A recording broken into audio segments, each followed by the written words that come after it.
So we've been going for quite a while now, is it about 5 hours now, this series? And hopefully you've learned quite a bit. But as a result of actually focusing on the learning side of things, the code's really messy. So it's a good opportunity to cover something called code refactoring, which is basically going through your code and making it neater, making it more presentable, more efficient if possible, and generally more readable for anyone else who's going to use it. So if you're going to work in part of a team, people need to understand your code. There's no point having messy, horrible code and then sending it off to someone expecting them to understand it. So we're just going to sift through some of the classes and see what we can do to just neaten them up a bit. A lot of that will probably just be commenting, so I'll stick a bunch of comments in where I think they're needed or where they'd help someone else. And we're going to start in the level class because there's quite a bit we can do in here. First off, I'm just going to comment the imports. There's nothing spectacular there, but we might as well. So just put import any useful libraries or classes. Dead simple, that's nothing spectacular there. Variables are fairly straightforward. We could have a bit more detail. The constructor itself, I don't want this trace anymore. I'm going to get rid of that. That's all commented fine. These, if we're being fussy with space, this comment, because it's quite short, it could go after the script like that. That works fine. Just have a similar comment for the bullets.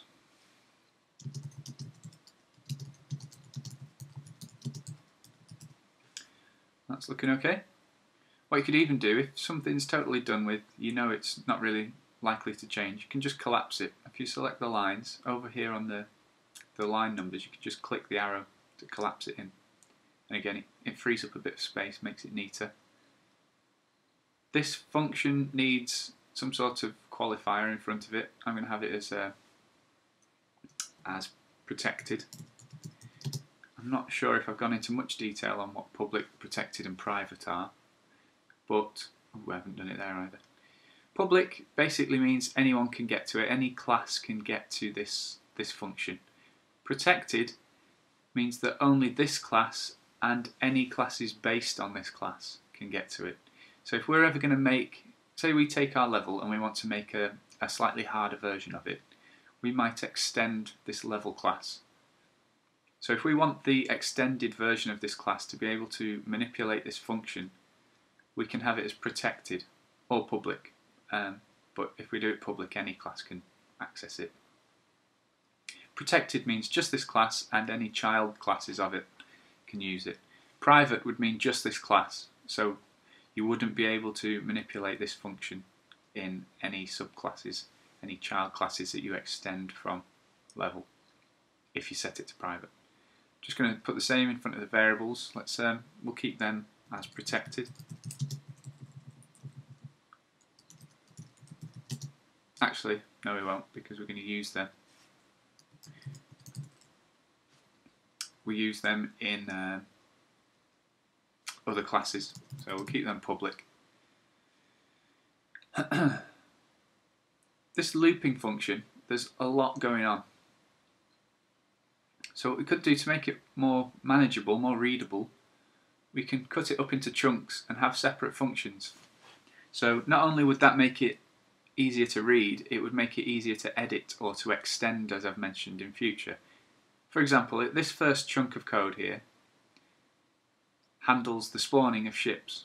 If I cut that code out, just drop a comment in here saying spawn ships, that'll do, and we'll just make a function called do spawning,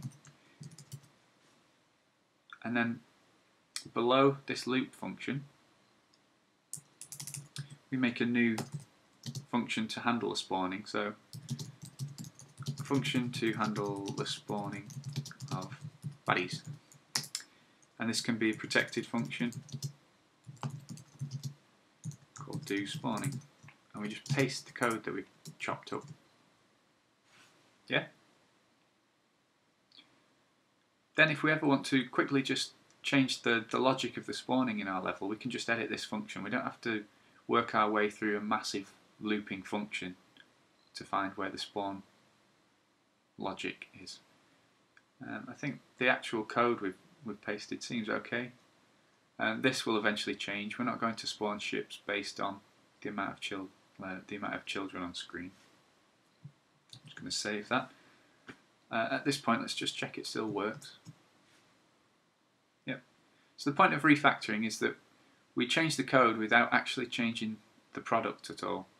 So you won't notice a difference in the end result. It might possibly run faster at times. We could see an FPS increase, but the actual goal of the project doesn't change. The result on screen is no different, other than being easier to read through for someone else.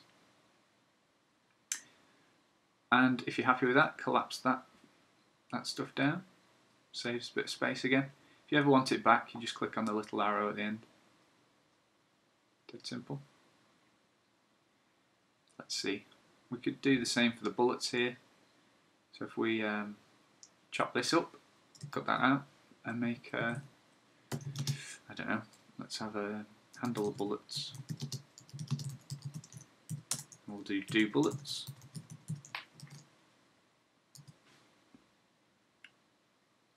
Same process, make a new function. A function to handle the bullets. Protected again. Protected function, do bullets. Paste the code. Anything in there that we could edit?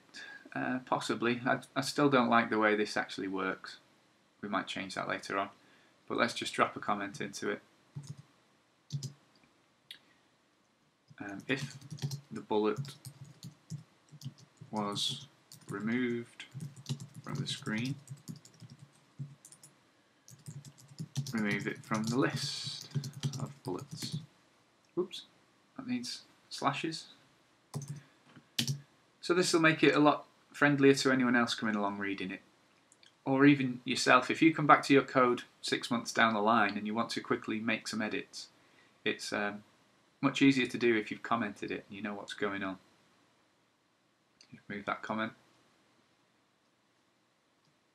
Short comments can just go straight after the code.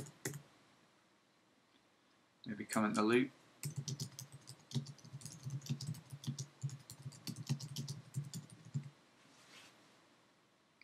And collapse the function.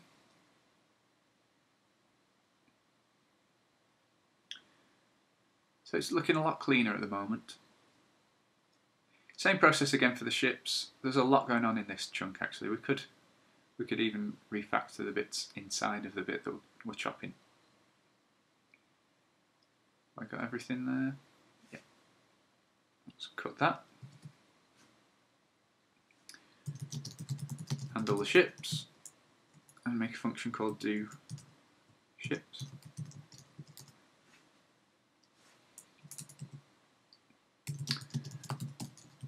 A function to update all the baddies. Protected function again. Repeating myself over and over. Paste in. Now this needs some editing. There's a lot going on that could be cleaner, I think. But the actual loop function looks a lot nicer now, and it actually makes sense. So thinking through it as maybe a designer would, you go, right, what's going to happen every frame of this game? Right, we're going to spawn the ships if we need them, yeah. We'll move all the bullets, yeah, and then we'll do all the ships. And then as our game progresses, we'll have more stuff here. We might have handle the buffs on the player. We haven't got a handle the player bit because it still looks after itself, so we can put that. Handle the player. Put update scores. Check for game over.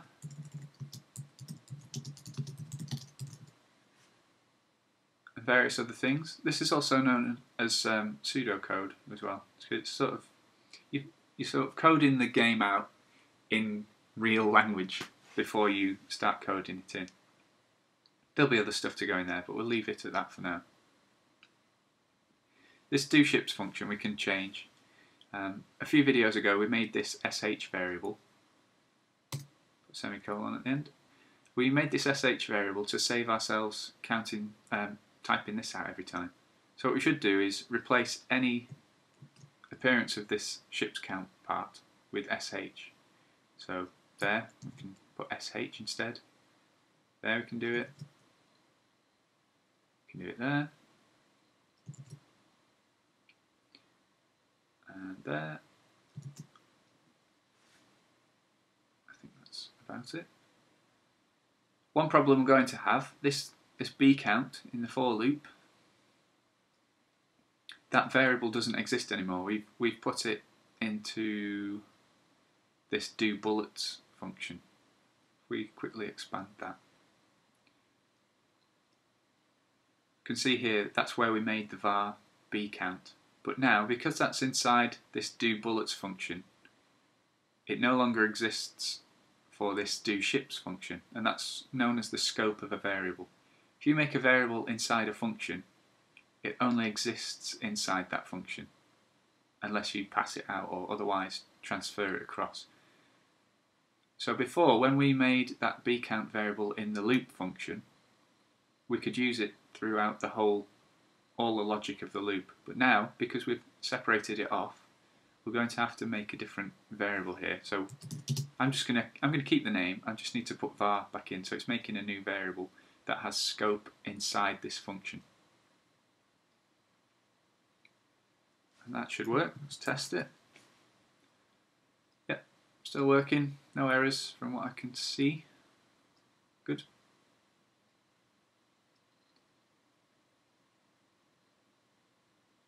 This could do with some commenting. The explosion chain, that video was so long, I think I was just getting to the point where I wanted to finish it, so I didn't really explain it all too well, so we might go back to that.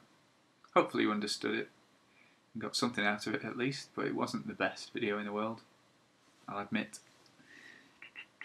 Let's see, what can we change? I might eventually change this so that the bullets don't do the hit detection stuff in the ship. I might make the bullets responsible for this. So I might do that in the do bullets bit, or actually inside the bullet class. That's just one thing you could think of. It doesn't have to be that way. That's the point of refactoring it. You can do the same stuff in so many different ways. It's worth just experimenting. So at the moment, the ships are responsible for checking if they've been shot, when really it should be the bullets. The bullets are the ones doing the shooting, so they should be responsible for doing the damage, I think. As far as doing quick changes to it, it seems okay. Let's just move it from the screen. Remove it from the list.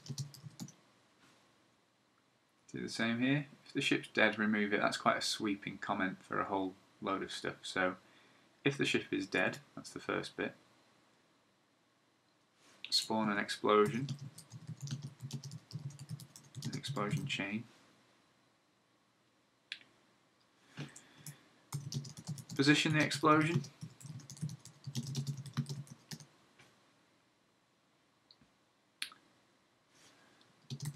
Add it to the screen.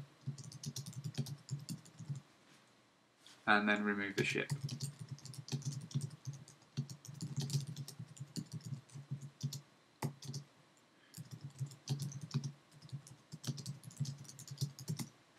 Okay.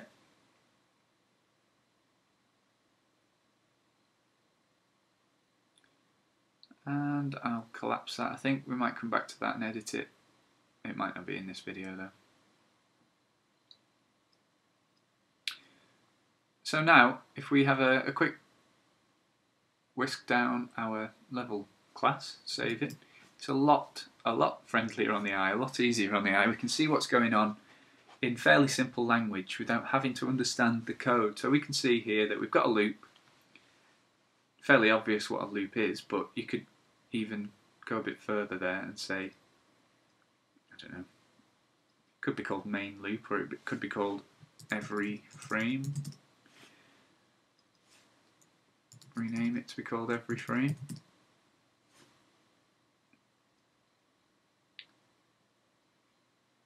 So it's a bit more clear. very obvious what this function is going to do now. So every frame, this function is going to spawn ships, it's going to handle the existing bullets, handle any ships, and then this other stuff that we haven't got yet. And then we've got the functions that do those individual bits. So that's a lot neater, I'd say. Spent 15 minutes doing pretty much nothing on the game, but hopefully you're taking something away from it. Let's save that. There was another messy class, actually. Let's just have a look, quick whisk through them all.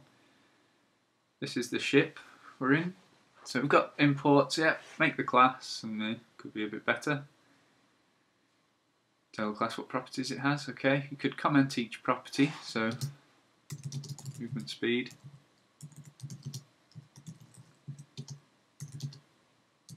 The time the ship has been moving to one target. The ship's target destination. And the ship's health.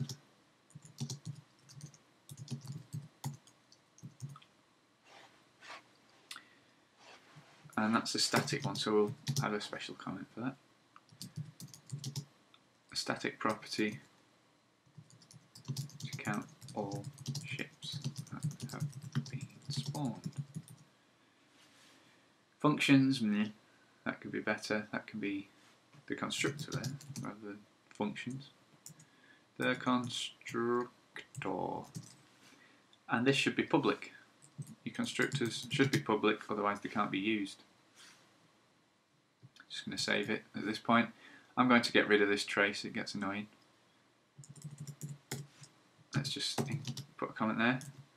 Increase the total amount of ships spawned by 1, 2. This is from when we were learning what a constructor did, so let's change that. We'll set the speed to a random value. At this point it's between 2 and 7. Set the health to 2. Set the time to target, okay. Let's get rid of this trace, we don't need it anymore. Set the target location of the ship. I'm actually going to change that, why not? Let's change that to be the position of the player, which is actually just the middle of the world, so we could just type 250. 250. So this is actually a gameplay change now. If we check the game, the ships should all come right at us, and they do, until they get bored. So if they've spent too long targeting you, they'll pick a random target, but for the most part they seem to be coming straight towards us.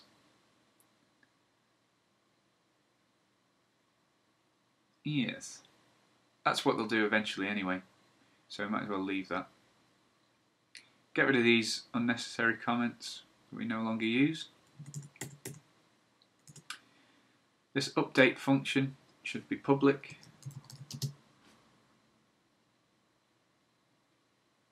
Because the level class uses it. Time to target. Increase the counter for movement time. Point the ship at its target. That's different now. We don't actually do that. So we want to determine where we want to be facing.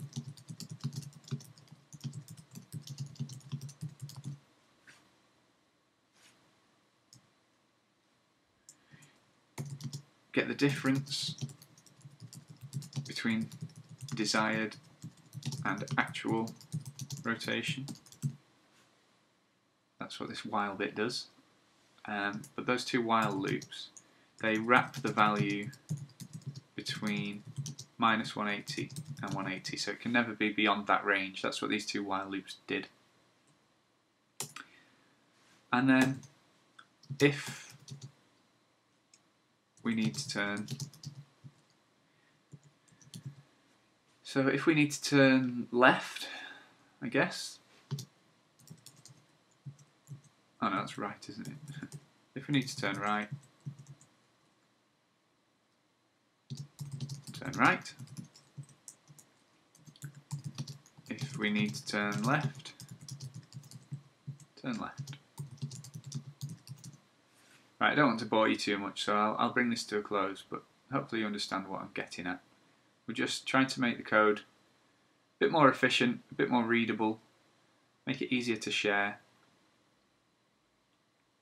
So that later on, when the game gets really complicated, it's not a nightmare trying to make the smallest change. We can sift through everything fairly quickly now, particularly the level. We can say, right, if I want to change the way the ships spawn, we go to the do spawning. We expand that and we can change all the logic, can't we? Which we will do in the not too distant future. See you soon.